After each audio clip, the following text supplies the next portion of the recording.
Lesson 10 earnings stability आय स्थिरता अत्यन्त विस्तृत, दीर्घ, मनोवैज्ञानिक र व्यावहारिक विस्तारण। आय स्थिरता भनेको कुनै कम्पनीले आज राम्रो नाफा कमायो कि कमाएन भन्ने सामान्य तथ्य होइन।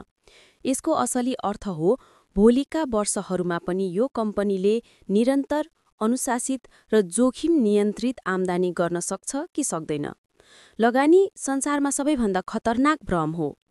आज धेरै कमाइयो भने भोलि पनि कमाइन्छ।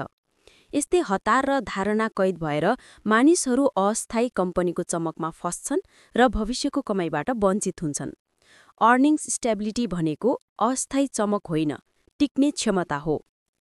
स्थिर आय भएको कम्पनी केवल उत्पादन बेच्दैन, त्यो बजारको व्यवहार, ग्राहकको बानी, भरोसा र आवश्यकता नियन्त्रण गर्छ। यसको असर यस्तो हुन्छ कि बजार मन्दीमा हुँदा पनि ग्राहकले त्यस कम्पनीको सेवा वा उत्पादन प्रयोग छोड्दैन। यसकारण सही अर्निङ्स स्ट्याबिलिटी भएको कम्पनीलाई बाहिरी परिस्थितिहरू नियति जस्तै लाग्दैन, किनकि उसले यथार्थमा बजारको मनोविज्ञान कब्जा गरेको हुन्छ। एक दिनको नाफा कौशलबाट आउन सक्छ, तर 10 वर्षको नाफा प्रणाली, प्रबन्धन र अनुशासनबाट मात्र आउँछ। यसैले अनुभवी लगानीकर्ताले उच्च नाफा देख्दा चकित हुँदैन, तर स्थिर, दोहोरिन्छ, टिक्छ र विस्तारिन्छ भन्ने प्रमाण हुँदा उत्साहित हुन्छ। असली लगानीकर्ता आजको इन्कम स्टेटमेन्ट हेरेर पैसा हाल्दैन, उसले दशकको अर्निङ्स ट्रेन्ड हेरेर पैसा राख्छ, किनकि आगामी वर्षहरूलाई सुरक्षित नगरी आज नाफा देखेर पैसा हाल्नु जुवामा पैसा राख्नु जत्तिकै खतरनाक हुन्छ।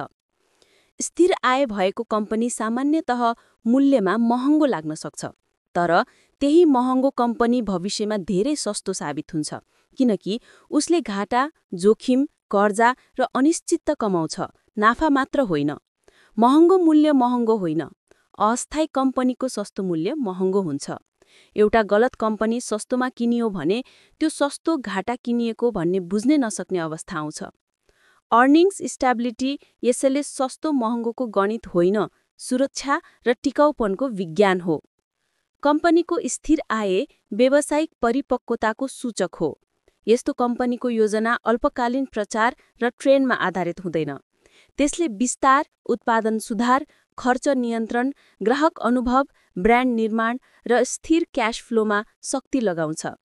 यसैले अर्निङ्स स्ट्याबिलिटी कम्पनीको क्यारेक्टर हो, केवल इन्कम स्टेटमेन्ट होइन, संस्कार, दृष्टिकोण र प्रबन्धकको परिपक्वता पनि हो। जुन कम्पनी भावनाले चलेको हुन्छ त्यो अस्थायी नाफा कमाउँछ। जुन कम्पनी अनुशासनले चलेको हुन्छ त्यो निरन्तर नाफा कमाउँछ। सङ्कटका समय अर्निङ्स स्ट्याबिलिटी सबभन्दा ठूलो हतियार बनेर उभिन्छ। जब बजार डगमगाउँछ, अस्थायी कम्पनीहरू कर्जा खोज्दै दौडिन्छन्। स्थिर आय भएका कम्पनीहरू अवसर खोज्दै मुस्कुराउँछन्, किनकि सङ्कट उनीहरूका लागि नाफाको समय हुन्छ। मूल्य घट्छ, प्रतिस्पर्धी कमजोर हुन्छन् र बजार सस्तोमा कब्जा गर्न सकिन्छ। यसैले अर्निङ्स स्ट्याबिलिटी केवल कमाइको निरन्तरता होइन, भविष्य कब्जा गर्ने कम्पनीको युद्ध क्षमता पनि हो। लगानी गर्ने निर्णय त्यसैले केवल के कमाइरहेको छ भन्ने जिज्ञासाले होइन, के टिकिरहनेछ भन्ने बुद्धिले हुनुपर्छ। अर्निङ्स स्ट्याबिलिटी ज्ञान, धैर्य र विश्लेषणको संयुक्त प्रतिफल हो। अस्थायी आय भएका कम्पनीहरू आज धनी बनाउँछन्, भोलि कंगाल बनाउँछन्। स्थिर आय भएका कम्पनीहरू आज धनी नबनाइदिन सक्छन्, तर भोलि जीवनभर आर्थिक स्वतन्त्रता दिन्छन्। अन्तिम सत्र, धनी बन्न अर्निङ्स आवश्यक छैन, अर्निङ्स स्ट्याबिलिटी आवश्यक छ। नाफा देखेर पैसा हालिन्छ, नाफा टिक्छ भनेर थाहा पाएर मात्रै धन बनाइन्छ। लगानी धेरै पैसा कमाउने कौशल होइन, टिक्ने नाफा पहिचान गर्ने कला हो। यसैले अर्निङ्स स्ट्याबिलिटी बुझ्नु, स्वीकार्नु र मूल्याङ्कन गर्न सिक्नु धन निर्माणको सबैभन्दा ठूलो, सबैभन्दा दुर्लभ र सबैभन्दा कीमती बुद्धि हो।